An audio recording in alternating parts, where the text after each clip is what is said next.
Bugünkü temamız Cuma saparyň çykyşy bilen baglanşykly. Cuma saparyň çykyşy bagyşlan hemişeki çykyşlar ýaly şowsuz. Sebäbi Cuma saparyň halypasy Muhammed Düýeji. Awa, nesinem şol Cuma saparyň arkasynda durduňyz. Siziň halkara guramalar bilen bile çykmagyna, zyndandan, türmeden çykmagyna kömek eden adamňyz Talybany öwüp otýar. Dogrudanam diýdim.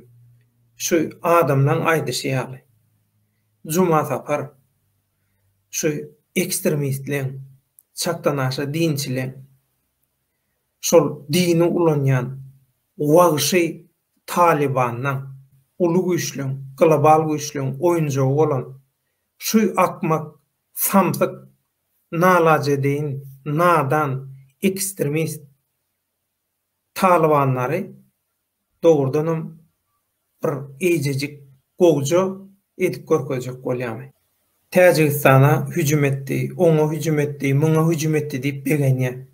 Taliban hüjüm etdi diýip. Şon hamala bar edil Muhammed Düýejiň şu eşekçiň stilinde edil şol stille, şol ramkada habar berýär, buşlaýar. Oňdaşyndan bu Kazakstandaky Devekan kopýasy şolaň şäherigi, şolar bilen bile haramçylyk edenler inni şol Kazakstandaky ýagdaýy kopýalap Türkmenistana getirip Türkmenistana 20-30 günlük garnökülerde başka hiç tat olmaz diýenler inni Cuma tapar.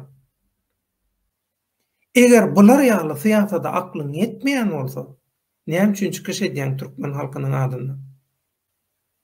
Ýöne şu iň soňky Talybanyň tarapyny tutup eden çykyşyň bilen sen özüňi daragajana dalaşkar görkezdiň. Siziň bu edýäniňiz akmaklyk, nadanlyk, nalajedeýinlik. Hiç tat başarman, paltaňa daşa degip, iň soňunda çäräni Talybanyň Türkmenistana hüjüm etmelinden gözleýänmi? We Talibanlardan İslam döwleti toparlanan iň erwet ziýan çekýänem Owganstanyň türkmenler.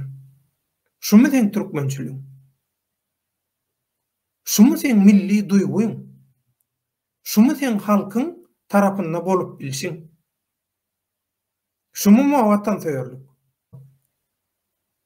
Siziň bar edýän zadyňyz, siziň bar aktivistligi, düşünjäňiz şu. Özüňizi allatmak, özüňizi oýnatmak, oňmuň oýnatgysy bolmak. O ekstremizm çağırışlaryňyzy, simpatiýalaryňyzy, fanatizmliňizi başga ýeriňize sokun.